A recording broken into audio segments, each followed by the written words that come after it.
Gracias por continuar con nosotros en esta tarde de martes, en este su programa Voces de Nuestra Gente, expresión de lo que somos. Al inicio del programa, con Jimmy les comentábamos un tema muy particular y es al que muchos tal vez nos hemos visto abocados, y es el tema de las deudas. Experto el día de hoy, gracias a la Universidad Cooperativa de Colombia, sede Pasto, nos acompaña Guillermo Luna. Él es un experto en todos estos temas y el día de hoy vamos a hablar de dos muy puntuales.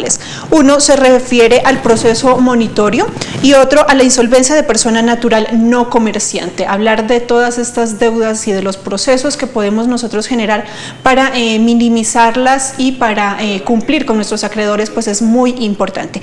Guillermo, bienvenido a Voces de Nuestra Gente. Gracias por estar con nosotros aquí en esta invitación especial. Un cordial saludo. Es importante agradecer la invitación de este programa, Voces de Nuestra Gente, igualmente a usted.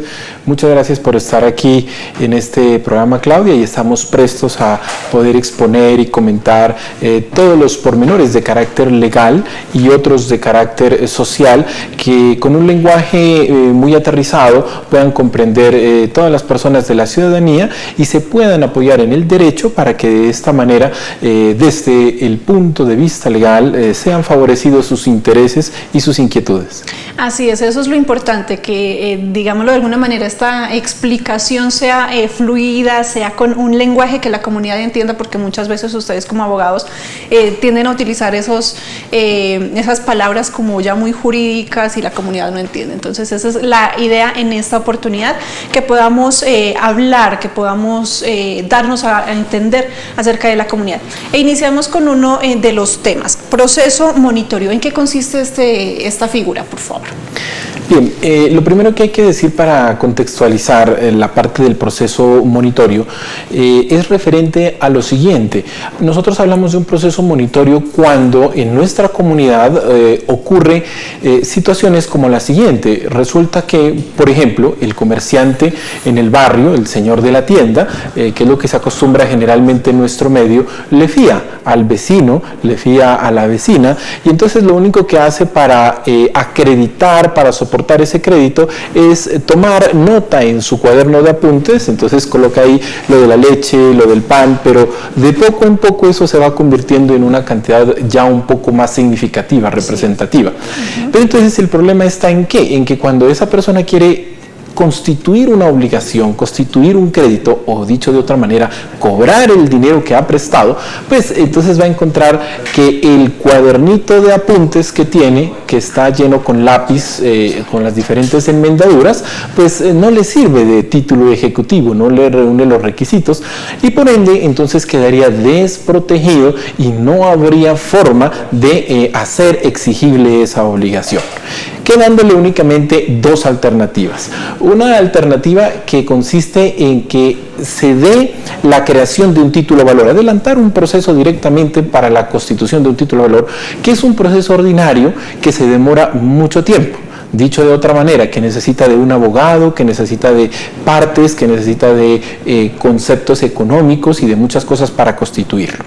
Sin embargo, el Código General del Proceso nos trae unas novedades en ese contexto. Este código, que es un código nuevo, que es la ley 1564 del 2012, trajo unas bondades al respecto, catalogando una cosa que se llama el proceso monitorio.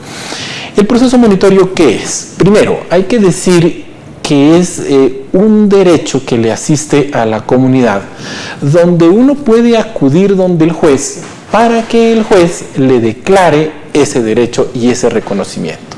Pues bien, ese proceso monitorio está en el artículo 419 del Código General del Proceso, y lo que dice es lo siguiente: que cuando se presenten estas situaciones como la que acabé de comentar, donde no existe un título ejecutivo sino solamente el cuaderno de apuntes, se dice que esta obligación es de carácter contractual, es decir, viene de un acuerdo de voluntades. Sí.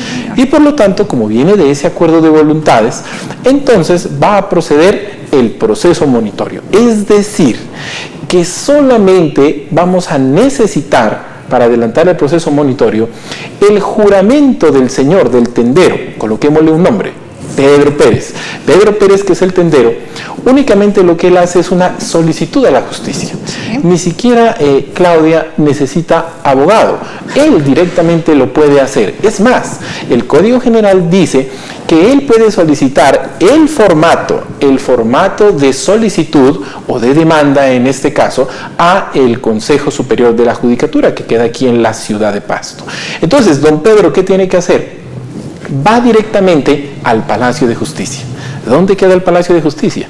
Pues cerca a la Gobernación de Nariño, o más comúnmente, correcto, en el Parque Nariño, sí, ¿cierto? Al lado izquierdo. Entonces vamos al Palacio de Justicia. Usted entra al Palacio de Justicia, a mano izquierda, en el segundo piso queda el Consejo Superior de la Judicatura, y usted va y solicita, como cualquier ciudadano, y dice: tenga la bondad, yo vengo a solicitar el formato para el proceso monitorio, entendiendo que lo que usted quiere es cobrar esa deuda que no tiene un título ejecutivo, pero que quiere hacerla efectiva.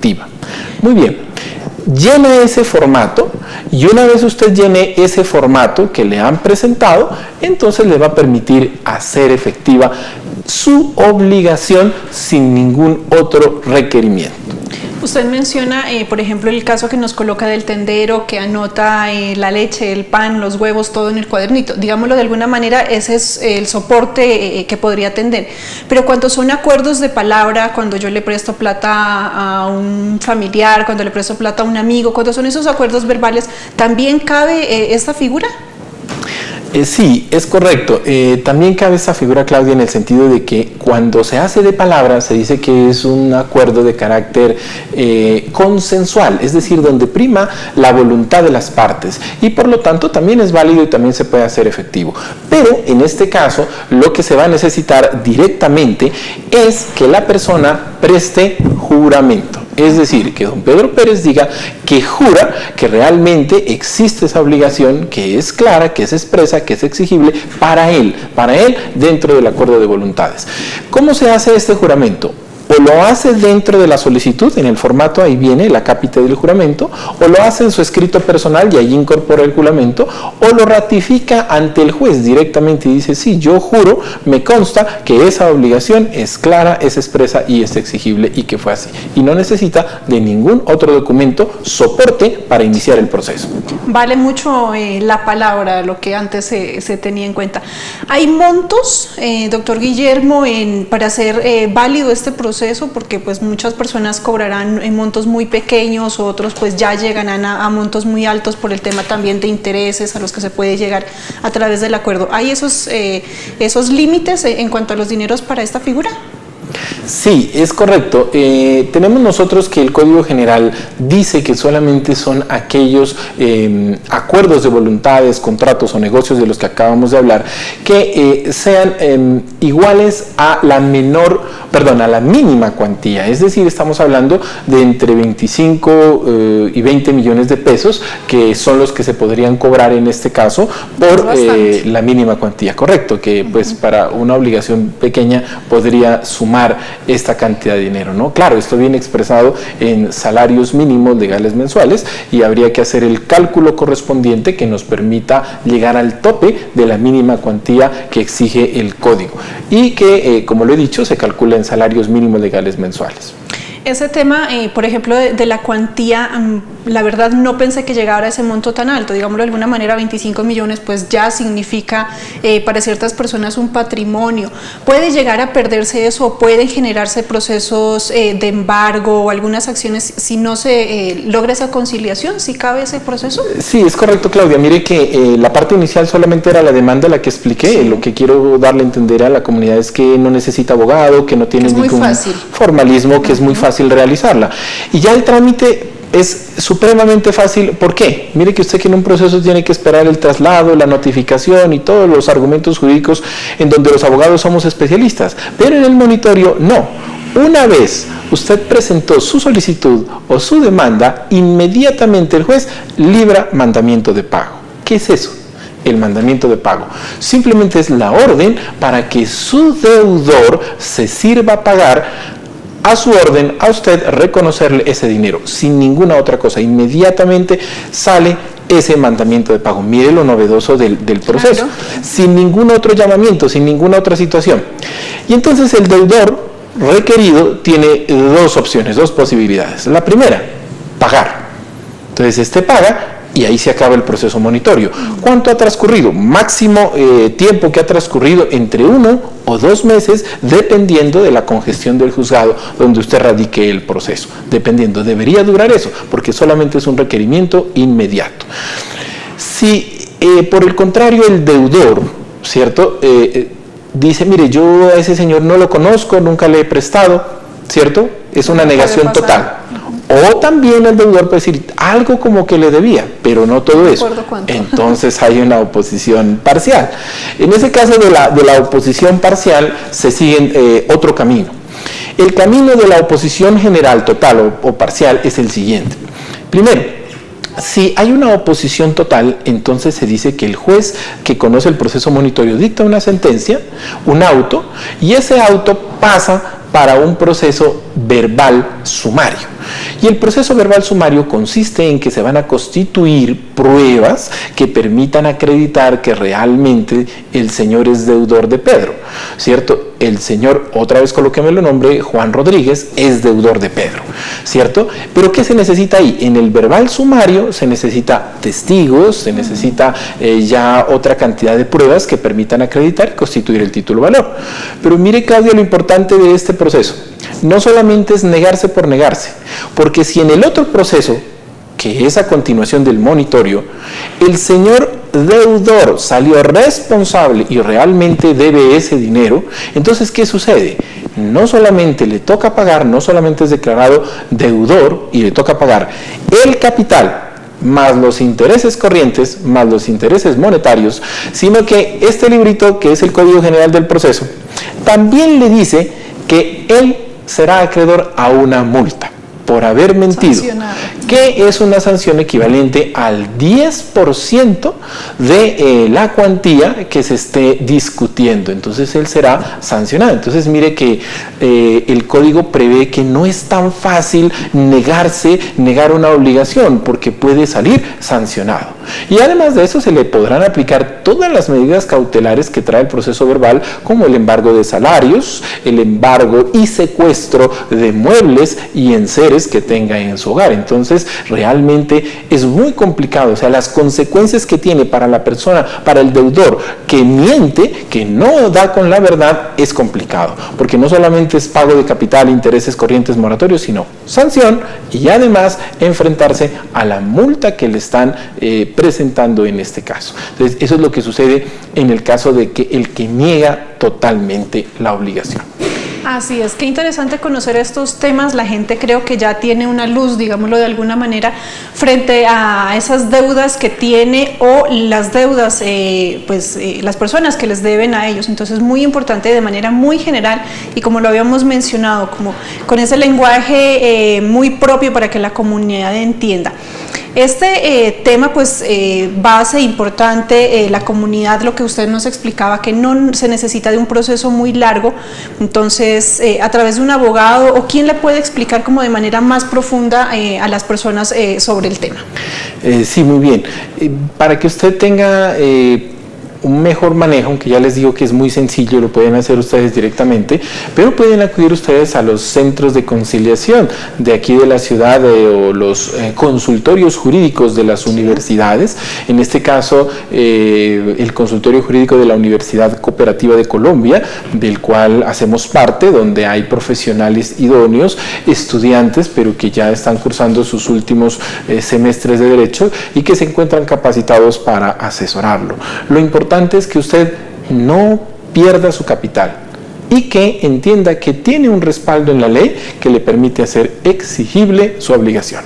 Así es, muy importante el tema del centro de conciliación que por cierto en estos días fue reacreditado por parte del ICONTEC, entonces toda la garantía de que el proceso se va a realizar de manera legal a través de profesionales y obviamente en beneficio y en búsqueda precisamente de ese beneficio de la comunidad. Segundo tema muy importante y es la insolvencia de persona natural no comerciante. ¿Qué significa esto, doctor Luna? Bien, cuando hablamos del otro proceso que es el de la persona natural no comerciante también, pues dependiendo del tiempo que tenemos para explicar, hay que contextualizarlo, brevemente. y que va a consistir en lo siguiente. Mire que sobre todo ahorita que se avecina la época de fiestas dicembrinas, de fin de año, de carnavales, de Navidad, entonces generalmente lo que uno acostumbra es dejarse deslumbrar por los diferentes artículos, va a un centro comercial, lleva su tarjeta de crédito y muchos de nosotros pensamos que la tarjeta de crédito es un obsequio adicional a nuestro salario, siendo que no es así, que también nos toca pagar, y entonces nos endeudamos al tope. Nos endeudamos al tope con la tarjeta de crédito, pedimos más dinero, etcétera, y comprometemos más recursos, ¿no es cierto? Entonces, ¿qué sucede? Cuando uno se endeuda, lo sensible es la capacidad de pago. Entonces uno no tiene como una capacidad de pago para poder cumplir con todas las obligaciones. Entonces, ¿qué hago? Todo el mundo lo va a querer embargar, todo el mundo lo va a querer ejecutar. Entonces, ¿el problema cuál es? Que la persona únicamente tiene o su salario o un bien. Y entonces, embargándole el salario, quitándole el bien, pues no lograría cubrirse toda la obligación. Mire usted, Claudia, por ejemplo, estamos hablando cuando existen más de 2 o 3 acreedores, claro, o 4 o 5 acreedores, entonces son muchas obligaciones. Entonces, como hay muchas obligaciones, es muy difícil abordar un proceso ejecutivo.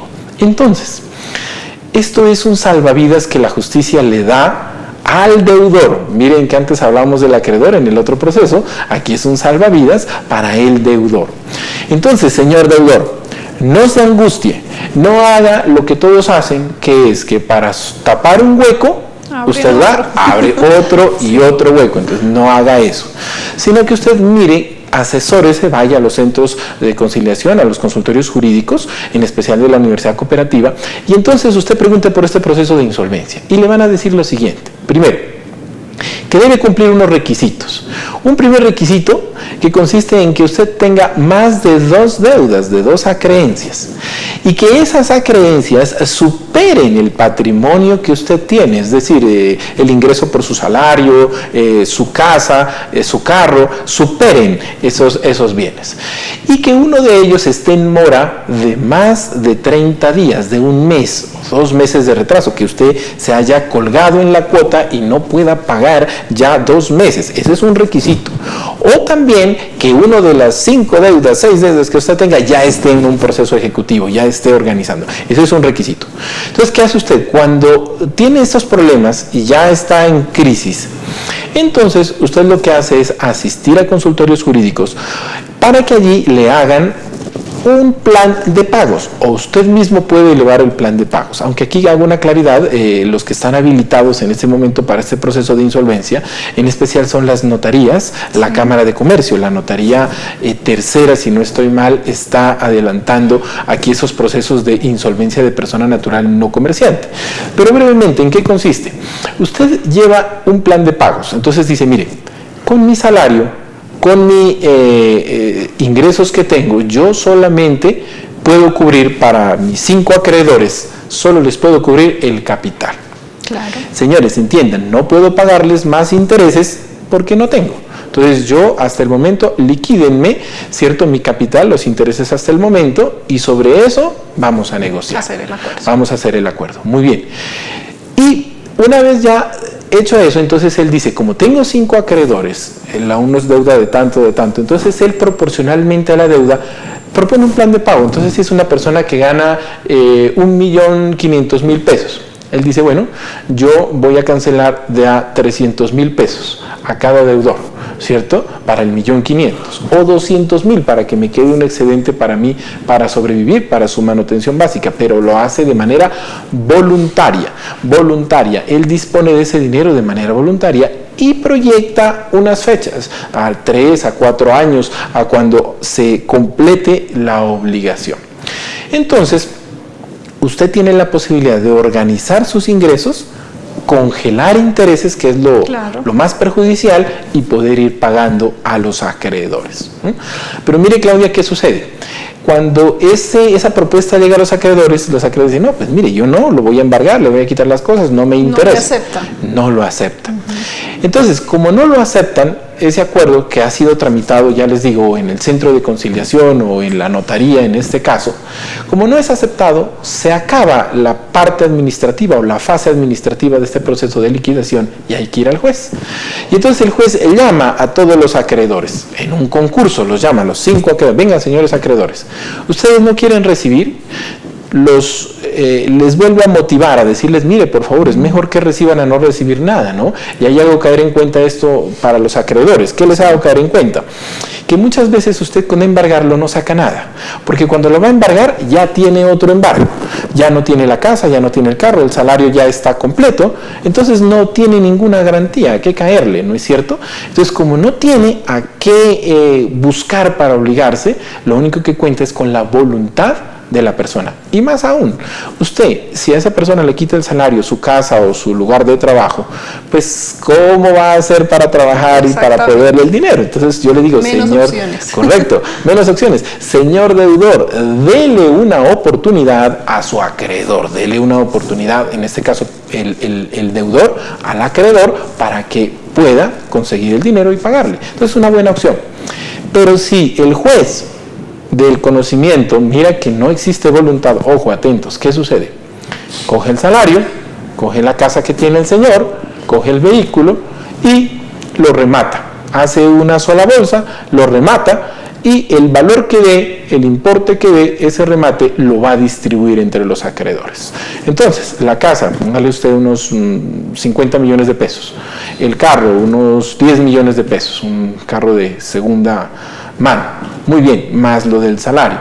Entonces mire que no alcanzaría a reunirse más de 30, 40 millones de pesos con todo, y entonces reparte a los acreedores. Pues, se supone que la creencia va a ser mucho mayor que eso, que no les va a alcanzar.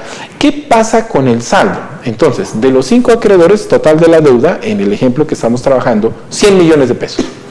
Esos 100 millones de pesos se logró pagar con la venta de los activos que tiene el señor, solo 50. Entonces, Claudia, ¿qué pasa con los otros 50 millones de pesos que quedaron en deuda? Se pierden. La bondad del proceso monitorio es que se pierden. Dice, mire, como él se declaró en quiebra, como él está en insolvencia, reciban lo único que hay, que es esto, y de eso se pagan y se reparten. Y más novedades, cosas buenas para el deudor. Mire, Claudia, que en un proceso ejecutivo, por ejemplo, ¿qué es lo que sucede? Cuando ya lo rematan, el pobre deudor queda notificado a las centrales de datacréditos, a las listas negras, y entonces tampoco puede seguir ya él comerciando. Es prácticamente una muerte civil. La bondad del proceso de liquidación, ojo, dentro de los 2 años siguientes usted no puede ser reportado, indica el código, no puede ser reportado en centrales de riesgo. Qué importante conocer esos temas. Una base sobre este tema. ¿Se genera solo con el tema de las entidades bancarias, por ejemplo, o con otras entidades que también tienen estos procesos de endeudamiento? ¿Con qué entidades se puede lograr el proceso? Sí, Claudia, esa es muy importante esa pregunta, muy interesante en el sentido de que no solamente es con los bancos, claro, sino también con personas naturales o personas jurídicas privadas que tengan obligaciones. Entonces, mire que puede ser dentro de los 5 acreedores que sea Pedro Pérez, que es una persona natural, que sea Juan Rodríguez, otra persona natural, sea un banco, que esté, por ejemplo, BBVA o AB Villas, cualquiera de estos bancos, y entonces usted puede solicitar esa declaratoria de insolvencia. También prospera, y los bancos estarían sujetos al proceso de insolvencia. ¿Por qué? Porque usted les está avisando, les está diciendo, yo estoy en quiebra, entonces mi tratamiento es diferente. Y si estoy en quiebra, no me crucen de brazos, no me aten para la posibilidad del pago, sino que lo que yo les pido a ustedes es de que me den una oportunidad para yo poderles pagar, ¿cierto? Frente a un plan que se presenta. Es renegociar, no es condonar, ¿no? Correcto, es renegociar. Vamos a renegociar la deuda y a mirar formas de pago en cuanto al monto y en cuanto al tiempo que se pierde. Y hablar también de una posible condonación de intereses, ¿no? Claro. Hay gente que dice, mire, yo le perdono los intereses, pero págueme el capital. Y se puede llegar a esos acuerdos. Todo eso está dentro del plan de acuerdo de pago que el deudor presente a los acreedores. ¿Se puede generar eso con las entidades públicas, por ejemplo, una administración municipal a la que se le adeude, por ejemplo, sanciones de tránsito, por ejemplo? ¿Cabe esta figura? En la parte de las sanciones de tránsito, en la parte de los impuestos, ya hay que anotar que ese es otro proceso de jurisdicción coactiva, ¿no? Cada entidad tiene un proceso de jurisdicción coactiva donde ingresa eso. Pero si la persona ya está dentro de este proceso concursal, se puede decir, de persona natural no comerciante, correcto, entrarían también en el concurso como acreedores. Entrarían como el concurso como acreedores, pero teniendo en cuenta de que se trata ya no de un proceso ejecutivo, sino de un cobro coactivo, que tiene la misma situación que el ejecutivo, pero en este caso es por una deuda pública, donde las condonaciones, donde las concesiones que son más limitadas. Claro. Porque con los dineros públicos no se puede hacer esa clase de negociaciones. Es muy diferente. Y en este caso, así como en el anterior que mencionábamos, ¿hay algunos límites en cuanto a los montos? En cuanto a los montos, lo que se ha dicho es que el patrimonio no puede superar, en este caso, o sea, las deudas no pueden superar el patrimonio del deudor. Depende del patrimonio del deudor. Entonces, si el patrimonio del deudor, por ejemplo, constituye solamente su salario, no tiene casa, no tiene carro, no tiene nada más, y al poco tiempo el señor pierde el puesto, ¿cierto?, de trabajo, es decir, no recibe un salario, él no sería un candidato para este proceso de persona natural no comerciante. ¿Por qué? Porque no tiene de dónde responder. Ese es otro problema muy complicado, porque el señor ya no tiene de dónde responder. Entonces, el requisito es que tenga un patrimonio, así sea mínimo, pero tenga un patrimonio.